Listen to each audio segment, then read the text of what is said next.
انت بتخبي مني الفلوس، انا عايز اجيب فلوس العلاج. لا مفيش فلوس.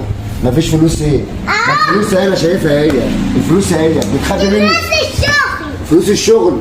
يعني فلوس الشغل ولا فلوس العلاج؟ انا بموت صدري، انا لازم اخد منك فلوس العلاج. يا خالي حطي كبك في العيال. بعد ما تعبت عليك وكبرتك وخليتك بقيت صاحب مكان زي دوت تقول لي روح خلي حد يجيب لك العلاج؟ بقول لك انا جاي اخد منك فلوس العلاج. لا خالي حطي كبك فلوس العيال.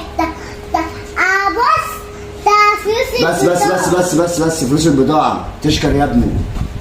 سلام.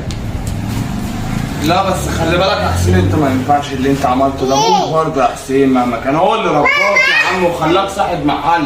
ايه اللي بيحصل؟ ما ده ابوك ده يا حسين. خلي بالك انا غلطان اصلا ان انا معتبرك راجل وجاي قاعد معاك وبكلمك. انا عامة مش شغال معاك تاني. كلام خلصان.